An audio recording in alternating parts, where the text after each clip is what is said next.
489 down now, and just 2 games remaining for Jurgen Klopp in charge of Liverpool. His final away fixture with the club comes tonight in the West Midlands. The Reds officially now out of the title race after the weekend's results. Third is where they'll finish, but a win for Villa tonight would ensure they join Liverpool in the Champions League next season.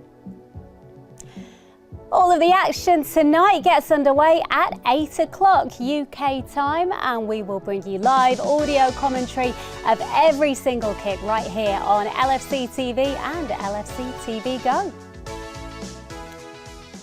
Yeah, welcome along to tonight's Matchday Live. I am joined by Gary Gillespie and Charlie Adam with me in this studio tonight, ready to give me their thoughts on what is almost the end of this magnificent Jurgen Klopp era. First though, let's cross over to Villa Park for the first time tonight and hear from two-time WSL winner Tash Dowie. She is with Rob Jones.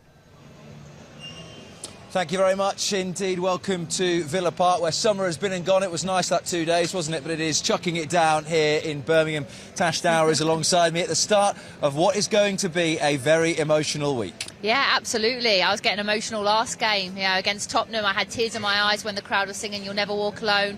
Jurgen's last away game, it's going to be really emotional, but so much to still play for, so a really exciting end to the season. Yeah, I think obviously everyone is disappointed that Liverpool aren't quite in that title race heading into the final weekend of the season, but as you said, the players, the supporters, everyone owes it to this wonderful manager to send him off with 6 points in this last week. Yeah, absolutely. Look, I think the last couple of months has been disappointing, but I think the last performance was a real high. We were back to our best, and we need to make sure we finish the season on a high for Jurgen, but also these players are playing for spaces next season. A new manager, they're going to be having to impress.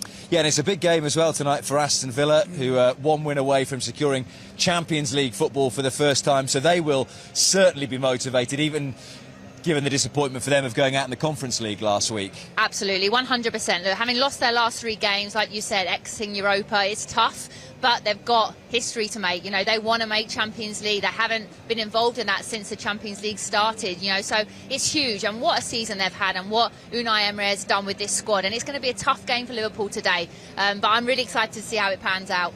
Yeah, it's really interesting, isn't it, actually? I think there may be some parallels with both clubs, that there have been little spells recently where it's felt both Liverpool and Villa have maybe just run out of steam a little bit energy-wise, and they're just walking ever so slowly to the finish line. Yeah, absolutely. I think as a Liverpool fan myself, when you look at the big picture, the injuries that we've had this season, the youngsters coming through, I actually see it as a really positive season. We've won a silverware, and then we've seen the youngsters come through. We've guaranteed Champions League spot now. And for Villa as well, you've got to take this as a really positive. Every year they're improving year on year, and that's all they can do. Yeah, and they've got a lot to fight for, but hopefully they don't get it today.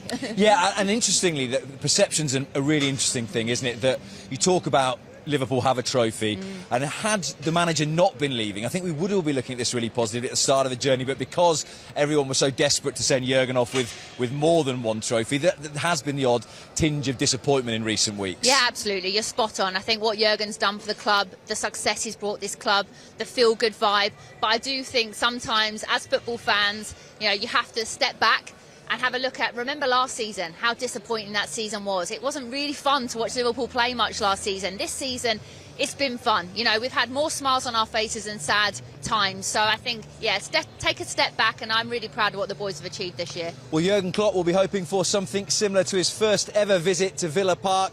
A 6-0 victory that day. Might be a little tougher tonight, but we'll be back with team news very shortly. Oh, 6-0 would be wonderful, wouldn't it? We would take that in a heartbeat. I mean, Tash there, guys, talking about she's already starting to feel emotional about the end of an era. It almost seems incomprehensible to think of Liverpool without Jurgen Klopp, but we have to do it. And how will he be feeling at this moment in time? Will it be entering his head yet? I honestly don't know, not knowing the man that personally. I think he could be quite an emotional man. I think that's part of his makeup. I think what you see with Jurgen Klopp, I think he certainly wears his heart on his sleeve. He gives his all in everything that he does. So I would imagine he will be a little bit emotional, but first and foremost, you've got 2 games of football to put to bed first. And that's probably what he's concentrating on at this moment in time, getting a result against Aston Villa. Yeah, he's been very keen, Charlie, since he made the announcement all those months ago to say first and foremost he remains the manager of Liverpool. There is a job to be done. How do you think it will be entering his mentality now? I think you'd almost have to be inhuman not to be thinking about it. No, I don't think he will be. I think he'll be that ruthless that he wants to leave in a high. The last year, with this point, not qualifying for Champions League, is obviously a huge disappointment. But to qualify, leaving the team in a position where they qualify for the Champions League, new manager coming in, he'll want to win the foot matches. I think once you get a little bit older, or as a manager and as a player, I think your own personal merits and things, they go out the window a little bit. I think he'll be focused on, I need to win these 2 games to leave on a high. Next week will be a little bit different in terms of at Anfield. I think that occasion will be different. An away game, he will be looking at his team to be on the front foot. They want to start the game well and quick.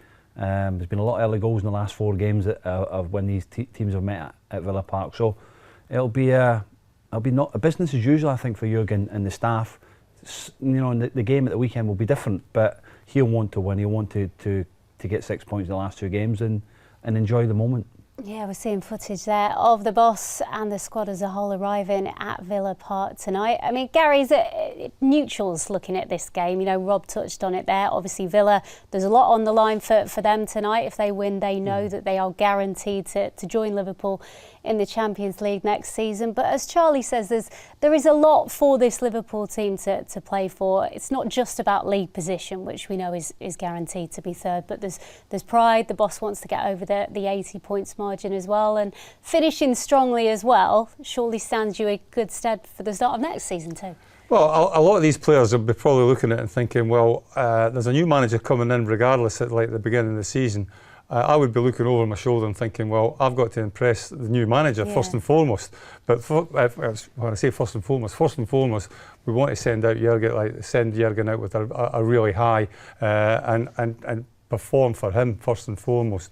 But I think there's more on the game for Villa, and I think it's interesting that Villa go into this game probably with a little bit of a lack of confidence, certainly a lack of form. The fact that they've been knocked out of the Conference League midweek was a big shock and a big surprise by Olympiacos. So does that affect them? And Liverpool got a fantastic record against Aston Villa, especially down here at Villa Park. So I think there's more on the game from Villa's point of view, but certainly Jurgen, as Charlie says, the professional in him, he'll want to go out on a high and obviously finish with the 6 points. Yeah, we'll speak a bit more at length about Villa later on, but just in terms of Gary said there against Olympiacos, I think probably their heads have been in a bit of a spin since that first leg at Villa Park, obviously conceding 4, which is highly unusual for them at home, and they've probably been a bit almost punch drunk since then, beaten by Brighton and then obviously going out as well in Greece. It's difficult when you're not used to playing European football. You know, Brighton early in the season had the similar situation. It took them a while to go, and the extra games is probably taking its toll on Villa, taking its toll on other Premier League. This is a juggernaut for Liverpool. This is normal for Liverpool to be in Europe. Past history has shown that with winning on the trophies, but for a club like Villa to get into the Champions League is unbelievable. The new owners coming in recently, they spent a lot of money. They brought in a manager, Unai Emery, who's galvanised the football club, brought in very good players, and they're getting that reward by competing in the Champions League, hopefully for next year for them. Yeah, and obviously you've seen the footage there. There's a few flares going off as the players make their arrival, but it's their final home game as well, so of course they want to sign off on a high. It's a massive opportunity, isn't it, to qualify for the Champions League in front of your own fans. Yeah. And I wouldn't be wanting to travel down to Crystal Palace at this moment in time to get a result down there, because Crystal Palace are absolutely flying at this moment in time. So I think first and foremost, if you're a Villa fan, you're looking at this game thinking, we've got home advantage. I know it's against Liverpool. Liverpool got nothing to play for. Might take advantage of it, like for Villa, and hopefully put the Champions League position for them to bed. And then you've got the opposite, like Liverpool coming in at this game pretty relaxed. Had a couple of weeks off, which has been a little bit unusual for Liverpool. I think we saw the toll that it took with the amount of games we played last month, but obviously with like a little bit of a breather, 2 games in a fortnight. So Liverpool coming in here, maybe the fresher of the 2 sides, and who knows what's going to be the outcome of the game. It should be an entertaining night. There is 1 hour to go now until kick-off down at Villa Park, and that means it is team news time. We can get details of both starting 11s. Rob has them. Rob. Thanks very much. Yeah, one change for both teams tonight, Liverpool and Aston Villa. We will start with the visitors first, and it is an enforced one. Andy Robertson hasn't made it, so Joe Gomez comes in at left-back for Jurgen Klopp in his final away game in charge. Let's take you through the Liverpool team in full. It'll be Alisson in goal. He becomes just the third Liverpool goalkeeper to make 200 Premier League appearances tonight. It's a back four of Trent Alexander-Arnold, who scored a last-minute winner for Liverpool over Aston Villa in April 2021, alongside Kwanzaa, Van Dijk and Gomez. A midfield three of Endo, Harvey Elliott and Alexis McAllister, who scored for Brighton in a defeat against Unai Emery's Aston Villa at the Amex last season. And then a front three of Diaz, Gakpo and Mo Salah, who's on 18 goals in the Premier League for the season. His lowest ever total is 19. Amongst the substitutes, plenty of firepower, including Dominic Szoboszlai and Darwin Núñez. It's a change in terms of personnel and in terms of shape for Villa from the side that were knocked out of the Conference League by Olympiacos last Thursday. Yuri Tielemans comes in for Matt Cash, and Villa will return to a four at the back, so it'll be Emi Martinez in goal. He's not kept a clean sheet in 9 previous appearances against Liverpool. A back four, Ezri Konsa at right back, Pau Torres, Diego Carlos and Luca Dean, who's finished on the winning side just once in 12 appearances against Liverpool. A midfield three of the captain, John McGinn, who scored and assisted in Villa's famous 7-2 victory over Jurgen Klopp's Liverpool, alongside Tielemans and Douglas Luiz. And then a front three of Leon Bailey, Moussa Diaby and Ollie Watkins, who has 31 in goal involvements in the Premier League this season, more than any other Villa player in Premier League history. Nicolo Zaniolo, their Italian international, is fit again and amongst the Villa substitutes tonight. But we will deal with the Villa team first, Tash, and it's a shame that Andy Robertson hasn't made it in rich goal-scoring form for no other reason. Absolutely, yeah, 2 and 2, and he's really found his way again. You know, it's tough when you've been out for a long period. That's probably the longest he's been out in his whole career. You know, so it's been a struggle to get him back to full fitness. But last week he was superb against Tottenham, so that's a real blow. But we know how good Gomez has been as well, and he can fill in everywhere. So I don't see that being much of a problem for Liverpool. Yeah, and he's been so solid, hasn't he, right across the back four this season, Joe Gomez. Wherever the manager has asked him to play, he's fitted in seamlessly. Yeah, absolutely, you know, and deserved his England call-up as well. And he's just a proper team player, you know, no frills. You know, you tell him where to go and he'll do a job. He's even played in midfield as well for us. So, yeah, a real standout season for Gomez. You talked about it there and touched on it, and we spoke about motivation a little bit earlier on. But for someone like Joe Gomez, that England squad is picked very soon. A good, strong finish to the season could just edge him into that squad of Gareth Southgate's. Absolutely, why not? You know, he has been one of our top performers this season, and look, you don't want to see a teammate get injured, but when that does happen and you get your opportunity, you have to take it with both hands, and tonight is definitely that opportunity. Talking of potential England call-ups, with a 26-man squad, I wonder whether Harvey Elliott, there's always a flyer, particularly in a 26-man squad. That brilliant goal he scored last week against Tottenham, I'm sure Gareth Southgate would have stood up and noticed that. Oh, he's got to go, you know. Absolutely. You know, I just think he's got everything. He really has. You know, can work off both sides, you know, has an eye for goal, can assist. You know, I think his goal involvements for Liverpool has been frightening. I think he's only had 9 starts this season, but has been involved in, I think it was 6-7 goals in those 9 starts. So, look, I think even Jurgen said it. He regretted not playing Harvey Elliott more this year. So for me, he would be the wild card. I would take him. What about then up front? I touched on that stat of Mo Salah. He has 18 Premier League goals. 19 is his lowest, which is still a pretty good low, isn't it? He's done that twice. But that seems to me the sort of stat that he will know full well going into these last 2 games. 100%. Look, as a centre-forward, that's what you live for. That's what you play for. You know, before the season, you set your goals, you set your targets. You know, halfway through the season, where am I at? You know, where do I need to be? And that's Mo Salah. You know, he's hungry. That's what makes him the best. Is, you know, people call it selfish, but you're a goal scorer. That's what you're paid to do. Put the ball in the back of the net, and he's done that year on year for Liverpool. You know, people talk about, you know, potentially him leaving at the end of the year. Let's see what happens. But for me, Mo, you know, no one does what he does. You know, when you need him, he's always there. And we talk about Liverpool as an attacking threat, and there have been certain times, particularly recently, where you would say not as clinical as they should have been, but they were brilliant. It wouldn't have flattered them to be about 6 or 7-0 up against Spurs last week before Spurs got themselves not back into it, but scored a couple of goals. 100%. I think Gakpo, no credit to him. You know, the kind of form that he's found himself in over the last couple of weeks, you know, has really grown in that number 9 role. Where Núñez maybe has been struggling, he's definitely taken it upon himself to kind of make that number 9 role his at the moment. You know what you're going to get from Diaz. 100% chaos all the time, and the same with Mo. And I think the thing that slightly concerns me is just how easy we allow Tottenham to get back into the game. We need to be aware of that tonight. We know, and I've said it all season, we've got goals in this team. You know, we score goals. I think we're only 10 off being our total record, you know, and think about the amount of chances we've missed this year. But Villa are a good team, you know, and the way that we conceded those 2 goals against Spurs, too easy. And they could have easily come back into the game being 4-0 up. 4-0, you have to see the game out, so we have to be aware of that tonight. Yeah, a couple more goals actually, as Tash mentioned there, would take Liverpool up to second in the highest they've ever managed in a single season. Already second on the list is another one of Jurgen Klopp's campaigns, so it usually guarantees goals. We'll hope for a few tonight. We'll be back with you very shortly.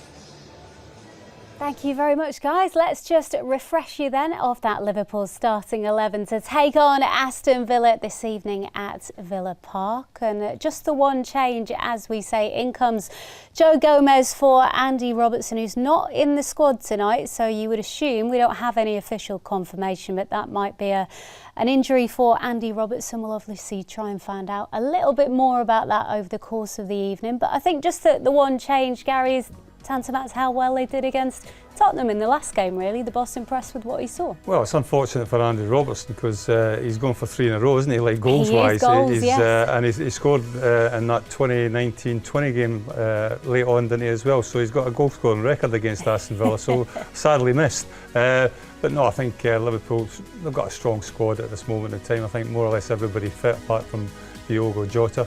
Bacetic coming back as well. He scored here last year in a game. That's the only goal he's got for Liverpool. But no, I think all in all, I think it'll be a strong Liverpool performance. Yeah, and Joe Gomez, Charlie, was a more than able deputy in that position earlier on this season. He was outstanding. Yeah, and I think it's something about Joe since he's been at the club. It's can he get a consistent run of games? Can't he? You know, injuries have hampered him through his Liverpool career, but again, he's one that will probably looking to try and get on that flight to the Euros with England, because I think he's a top player, and can he get a run in the team? You can play him anywhere really in terms of centre back, right back, left back. I possibly think he can play old midfield if you really need him to. He's a consistent performer. He's done brilliant when he's played, and he just needs a run of games now. And let's say hopefully Andy's all right and he's on that plane to the Euros. Got 2 Scotsmen in the studio slightly sweating on the Euros there, exactly. I think. But yeah, obviously best wishes. If indeed it is an injury, we'll find out, I'm sure, over the course of the evening on Andy Robertson. You touched on midfield there, speaking about Joe Gomez, but there were various permutations, Gary, as to how the boss could play it tonight. Obviously he's gone with the same team. Harvey Elliott keeps his place and more than deserves that, I think. Well, Harvey has been a little bit of a sensation this season for me. I think any time early on he was coming off the bench and he was performing, and say that often enough in commentary and things like that, you know, when you come off the bench you want to make an impact. The question was always going to be, Harvey, if he starts, can he make an impact? And I think he's proved that this season, that he can make that impact. And in both positions, both wide right and in the middle of the park. I think if you ask Harvey where he wanted to play, I think he would want to play as a midfield player as opposed to a front player.